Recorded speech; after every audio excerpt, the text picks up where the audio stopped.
ஒரு பொம்பளை பிறந்தா அச்சம் மடம் நாணம் பயர்ப்பு இந்த 4 குணம் இருக்கும். இந்த 4 குணத்தை விட்டு நாய் குணம் பொம்மநாட்டிக்கிட்டு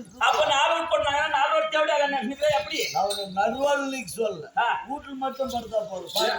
பாப்பா இருக்கிறா இப்பதான் புரியாம போய் வந்தா அவ பொறுத்து ஏதோ 500 வந்துச்சு ஏதோ போய்